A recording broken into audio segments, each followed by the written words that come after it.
Hello everyone, welcome to my channel. Today the topic we're going to talk about is the circular flow model, which is the most important model, at least in my opinion, for the whole economies class, whether you're taking microeconomies or macroeconomies. I really don't know if my pronunciation is correct. I really dealing with a lot of these problems in my real daily lives. Like the people are confusing my pronunciation for like a macro or macro.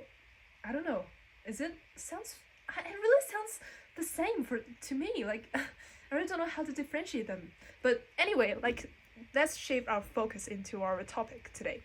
So, the circular flow model.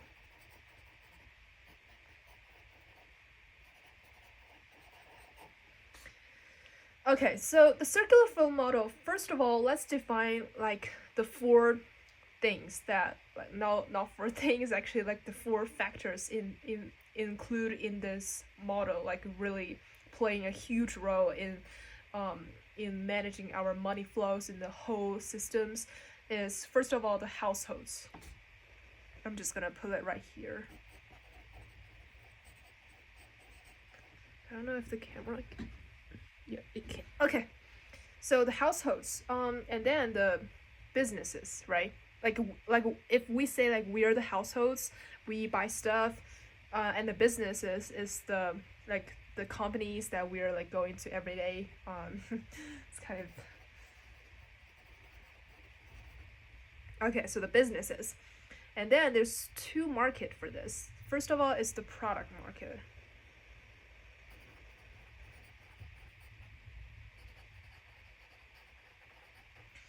And other one is the factor market. Okay, so these, as I said before, are the four biggest factors including in the circular flow model that controls every day of our money, like basically every places that the money will flow into and flow out of. So let's just define like these four terms, each one like respectively, to saying like what are these terms means. So the households, first of all, they're the sale factors of production, and they're basically like buying products. So like we are the households, like we buy stuff, in the market, and we also, as the labor force, we sell our labor force in the market, in the labor markets, to the economy.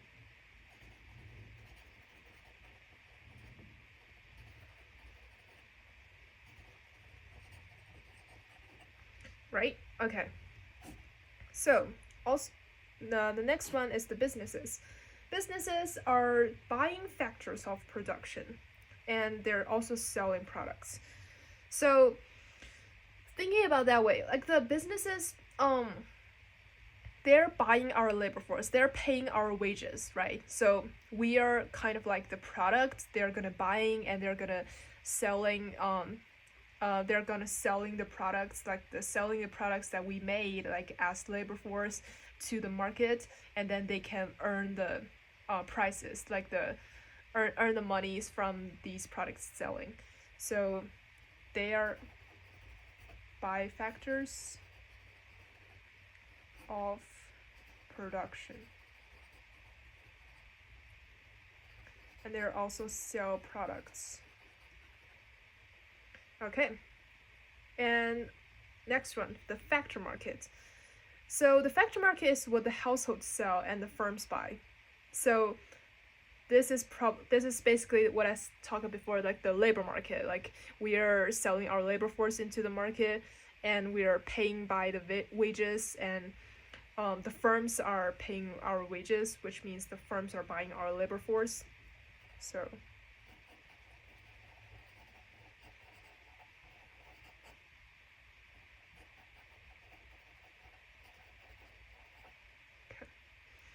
and then the product market. Product market is what the opposite of factor market. It's what the firms sell. So basically, it's imagine like you're in the supermarket, and all of these products are what the firms are selling, and you are the households, you buy them because you have to live, you have to support your daily life, and also your living. So you buy these products, and then you paying the money to them, and then like the money is going back into the circular flow model and just doing that over and over again. Okay, so these are the four factors that around the whole circle. And what's in the middle of it, guess what? It's the government. So you might be surprising or not, but government really played a huge role in specifically managing our money. And this kind of related back to the fiscal policies, but that's not the things that we're going to talk about in this video today. If you're interested in it, watch my other videos in the YouTube, and there's more details explanation for that. So then, let's draw some arrows. Why not?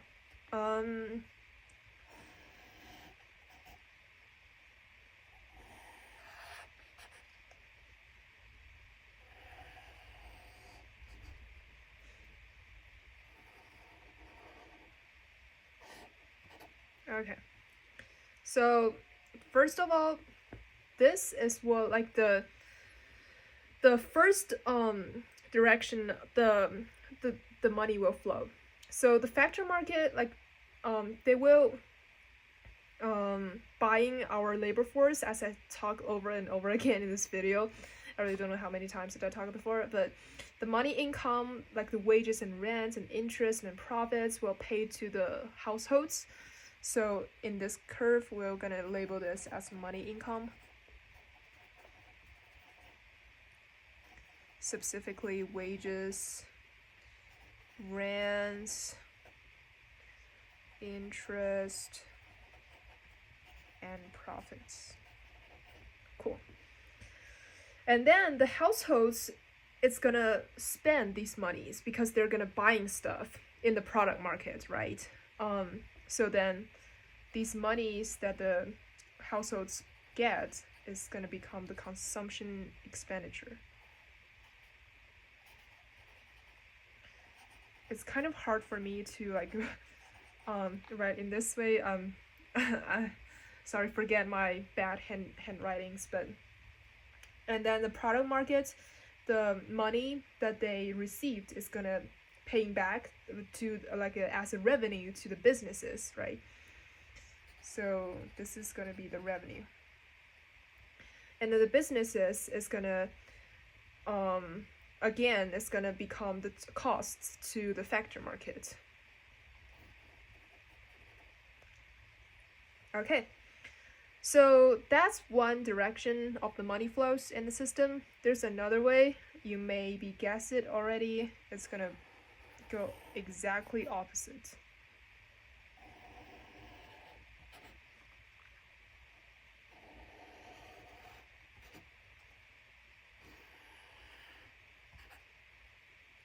Okay, so first of all, starting from households again. Households, it's gonna sell their laborers, their land, their capitals, their entries, and their perennial abilities to the factor markets.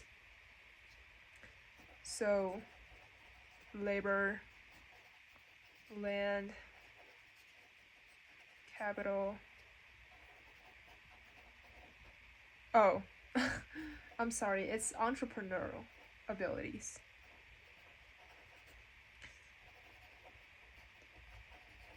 Yep. And then the factor markets, after getting all of these, they're using them as the factors of productions to the businesses.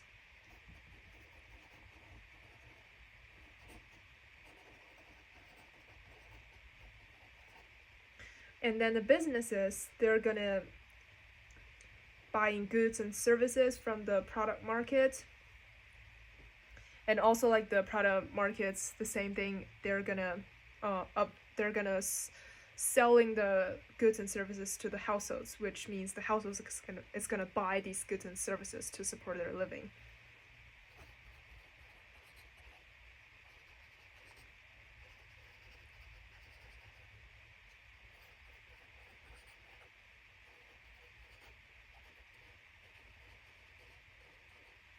Cool.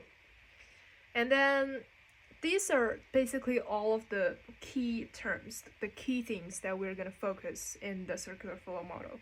And then in the center, what I talked before is government play a huge role for this. So first of all, the government is gonna doing the government expenditures to both the factor market and the product market. So basically the government's just gonna support monies like when the economy is like in a bad situations where like a recessionary gap or recession situations, kind of that. So this is government expenditures.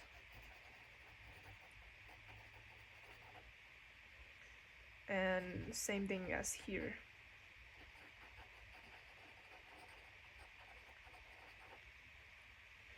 And then the factor market and the product market, the same thing as the factor market is gonna paying the revenues, the resources to the government. Yeah. And then the product market is gonna paying goods and services. It's not really paying, it's just like they're giving the goods and services to the government, and factor market is giving the resources. So but they're like basically they're like the minimal, like the things that we're really pay most attention to. The key things that we're gonna pay most attention to is the government's expenditures. Like the government's gonna expend monies like to either the factor market or the product market or the same or both at the same time. And then the government is gonna also paying goods and services, and basically the public goods to the business and households. So when the government is paying the goods and services to the businesses, it's called subsidies. So I'm just gonna briefly write it, like, and also quotations, like the parentheses, and then the businesses is also gonna pay back to the government for the for the net taxes. Yep.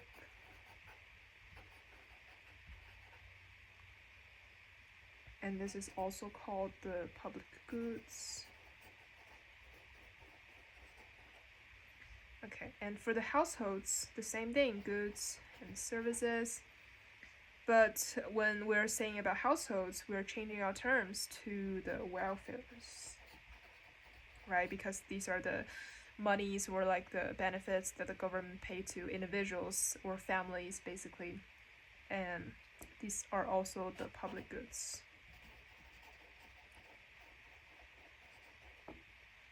And then the households is also gonna pay the net taxes. Yeah, so yeah, definitely. So these are the taxes of these. When we're talking about, like, they're basically the income taxes or the sales taxes.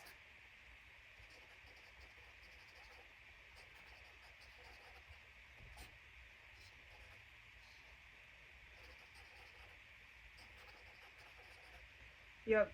So yeah, so basically that's what it is.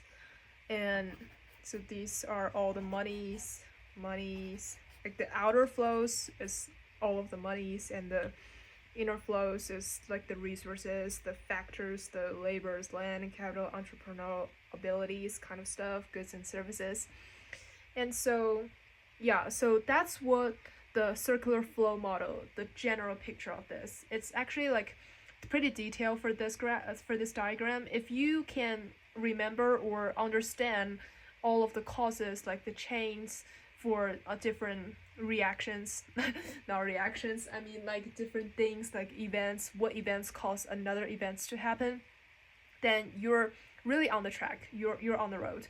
So this diagram is really detailed. It summarizes all the key things that you will see on either your quizzes or tests or your AP tests. So yeah, so this diagram is definitely very important. It's going to support like all of your learnings in the future micro, not micro, but any of the economies classes. Like you have to understand the circular flow model, and these are all of the details that I think they're important right here. So take a picture or jot that down in your notes or some other things. I hope you enjoy this video, and I'll see you next time. Have a nice day.